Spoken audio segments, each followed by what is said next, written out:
अस्सलाम वालेकुम जी। मैं director Malik Abrar Ahmed Niyaz take off ट्रंकी ट्रैवल की तरफ से बोल रहा हूँ। आज की जो वीडियो है इसमें हम स्पेशली आपको जर्मनी के बारे में जो ब्लॉग अकाउंट है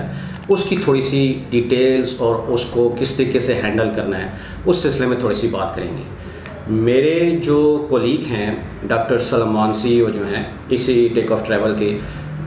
इससे पहले उन्होंने कुछ वीडियोस अपलोड की हैं जिसमें उन्होंने आपको कनाडा के बारे में, जर्मनी के बारे में, यूरोप के बारे में, कुछ आप ये समझ लें सेंट्रल एशिया के बारे में आपको गाइडलाइन दी है। तो मैं थोड़ा सा जो है ना एक छोटी सी ब्रीफ ब्लॉग अकाउंट के सिलसिले में आपको दूंगा। असल में ये जहन में रखें कि जिन जिन कंट्रीज़ में ब्लॉग अकाउंट है, जो डॉक्टर साहब ऑलरेडी आपको बता चुके हैं कि जर्मनी और कनाडा में सिर्फ ब्लॉग अकाउंट्स है,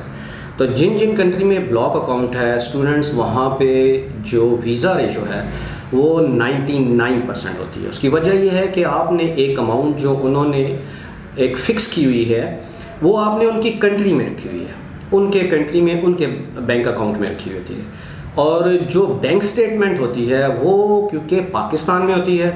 उसकी वजह से वीज़ा रेशो जो है ना वो तकरीबन हाफ़ हो जाती है। और 10% आप समझ लें कि जो आपकी एजुकेशन परसेंटेज है, और 10% आप समझ लें जो आपने आइट्स का स्कोर किया हुआ है 6.5 या 7 बैंड्स हैं, तो 10% उसके मिला के ये तकरीबन 70% तक आपकी वीज़ा रेशो हो जाती है। तो इस लिहाज से जो जर्मनी और कनाडा है इसको हम प्रेफर भी करते हैं कि आपका जो टाइम पीरियड है, जो आपने लैंग्वेज सीखी, जो आपने एम्बेसी में अपीयर हुए,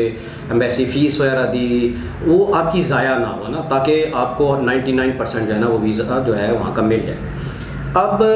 ब्लॉक अकाउंट में एक चीज़ ये होती है कि कुछ स्टूडेंट्स जो हैं वो थोड़े से परेशान होते हैं कि ये जो 20 से 22 लाख या 23 लाख, क्योंकि आप जहन में रखिए यूरो प्लस माइनस हो रहा है डॉलर की वजह से। पहले आज से कोई 2-3 महीने पहले जो हमने स्टूडेंट्स भेजे हैं हमारे पास UCP के हैं, वो तकरीबन उस वक्त 200 का था, आज 3 महीने बाद तकरीबन 240 तक चला गया, तो काफ़ी फ़र्क पड़ गया। तो ये होता है कि जो ब्लॉक अकाउंट है वो आपका 99% वीज़ा रेशो है, हर हाल में आपको वीज़ा मिल जाता है। अब ब्लॉक अकाउंट में क्योंकि स्टूडेंट्स इस लिहाज से परेशान होते हैं कि वो तकरीबन 20-22 लाख या 24 लाख जो भी राउंड अबाउट बनती है उसको किस तरीके से मैनेज करेंगे।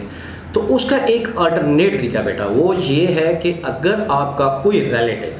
कोई ब्लड रिलेशन जो आपका रिलेटिव जर्मनी में नेशनैलिटी होल्डर हो वो,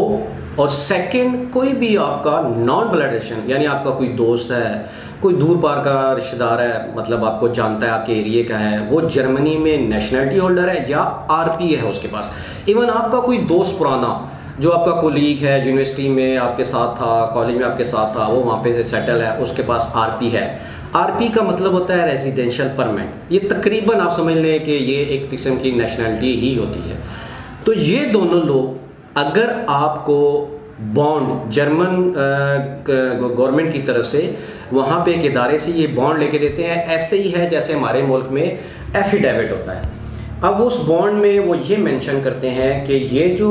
हमारे पास जर्मनी में स्टूडेंट आएगा इसकी जो लिविंग एक्सपेंस है, क्योंकि जर्मनी में एजुकेशन टोटली फ्री है, चाहे वो आप BS करें, MS करें, PhD करें, MBBS करें, वन टाइम एक्सपेंस है सिर्फ और सिर्फ आपका पाकिस्तान में एक दफ़ा। उसके बाद जितने अरसा आप वहाँ पे पढ़ेंगे, 4 साल आप BS करते हैं, उसके बाद 1 साल आपको पोस्ट जॉब मिलती है,